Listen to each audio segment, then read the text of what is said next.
Et on retrouve Guillaume Corpart sur le plateau de 24 heures en Alsace, président de l'association Happy Earth Now, auteur de Un cri pour la Terre. Vous dites que vous défendez la cause animale et l'environnement sans être un donneur de leçons. C'est vrai, j'ai trouvé que le livre est très intéressant. Il y aura quelques petits bémols que je donnerai tout à l'heure. C'est quoi ce cri pour la Terre que vous lancez en fait ? C'est un cri d'amour, tout simplement, au départ. Hein. C'est un cri d'amour pour les animaux qui, je pense, ont le droit à notre compassion, à notre respect, à notre estime.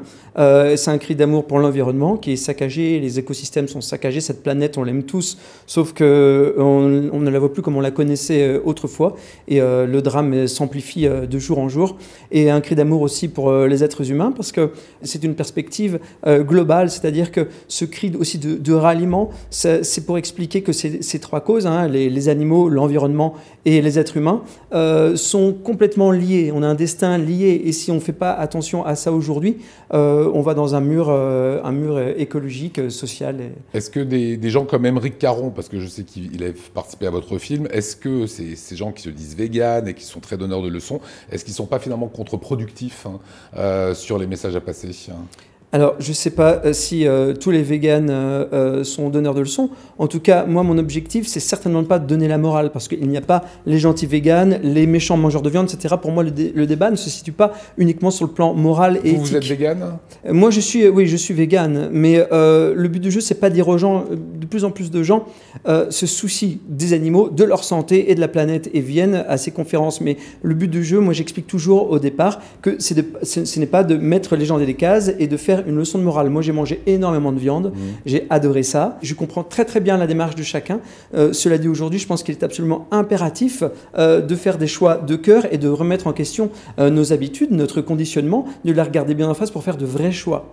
Est-ce que c'est difficile quand on est passionné, militant comme vous l'êtes, justement d'avoir un discours plutôt soft, plutôt de vouloir le positiver, alors qu'il y a une urgence, qu'il faudrait des mesures radicales, qu'il faudrait aller très vite, si on voulait vraiment changer les choses rapidement ? Alors, pour revenir à ce cri, c'est vrai que c'est un cri d'alarme. C'est un cri d'alarme, donc il y a une urgence énorme. Mais je sais très bien qu'on ne va pas forcer les gens à faire des choix personnels.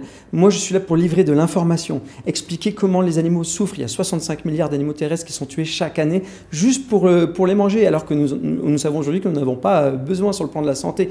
Il y a 1000 milliards d'êtres marins qui sont tués chaque année. Ça veut dire que les océans, on estime qu'en 2050, il n'y aura plus de poissons dans les mers. Et la viande et les poissons, on remplace par quoi pour nourrir les bientôt 8 milliards d'êtres humains ? Justement, là est la clé. Ça marche pas, ça fonctionne pas. Justement, là est la clé, c'est-à-dire que nous n'avons pas assez d'espace aujourd'hui pour nourrir l'humanité entière. Il faut savoir que plus des 2/3 de nos sols sont utilisés pour faire de la viande. Or, c'est une aberration écologique, parce que je vous donne juste un chiffre. Pour faire 1 kg de bœuf, il faut 323 mètres carrés. Pour faire 1 kg de légumes, il faut 6 mètres carrés. C'est-à-dire que si on veut nourrir la planète entière aujourd'hui, on sait que 10 000 mètres carrés de terrain peuvent nourrir 50 végétaliens et seulement 2 carnistes. Donc, si on prend ça déjà sur le plan écologique, on sait que l'élevage, c'est une catastrophe, mais aussi sur le plan social, si on veut nourrir la planète, au contraire, végétaliser l'alimentation, c'est une clé politique. Hein, Sauf qu'on n'arrive pas à nourrir tout le monde.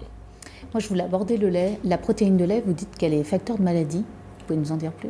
Alors, le lait en général, les produits laitiers, alors il faut savoir qu'aujourd'hui, on est complètement conditionné depuis tout petit. Vous savez, les produits laitiers sont nos amis pour la vie. C'est l'hymne national. Hein. Alors là, le calcium. Voilà, le calcium, toute cette abondance de calcium qu'il y a dans le lait, il faut savoir que seulement 30% du calcium issu des animaux est assimilable par le corps humain, alors qu'on assimile 80% du calcium végétal. Ensuite, on sait très bien que les produits laitiers, hein, dont nous n'avons absolument pas besoin, au contraire, créent les problèmes d'os, par exemple l'ostéoporose, que nous avons les pays les plus grands consommateurs de produits laitiers, c'est-à-dire l'Australie, l'Europe ou les États-Unis, sont ceux qui ont le plus grand taux d'ostéoporose, hein, contrairement à ce que l'on dit.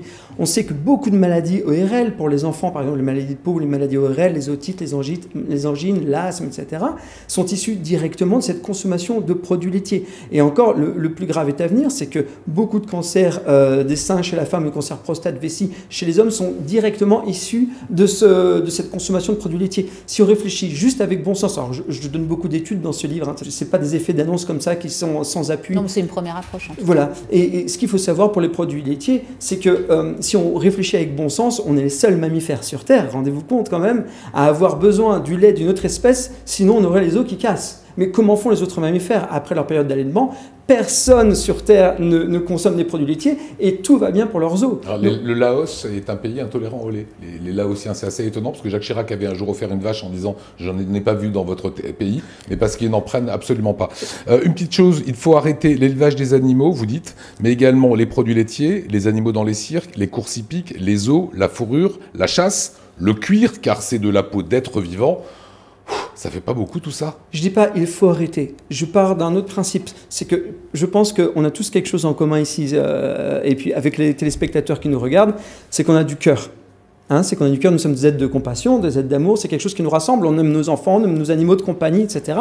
Et on s'aperçoit très bien que parce qu'on est victime d'un conditionnement qu'il faut regarder en face, qui nous est imposé par cette société industrielle, on a fait un clivage. C'est-à-dire qu'il y a les animaux qu'on aime, ceux qui sont proches de nous, qui font partie de notre famille, on va dépenser beaucoup d'argent chez le vétérinaire, etc., pour les soigner, et il y a les autres qui vivent un enfer, les cochons, les poulets, les vaches, alors que ce sont des êtres aussi sensibles que nos animaux de compagnie. Et ça, c'est pas, encore une fois, c'est pas une leçon de morale. Mais si on va à l'intérieur de notre cœur et on fait des choix avec notre cœur, on s'aperçoit qu'on est partis tous ensemble dans des habitudes qui sont extrêmement désastreuses pour ces animaux qu'on aime, parce que nous avons de la compassion et pour la planète et pour notre santé. Voilà, il y a des clés dedans que vous donnez, Guillaume Coplard, c'est très intéressant. Un cri pour la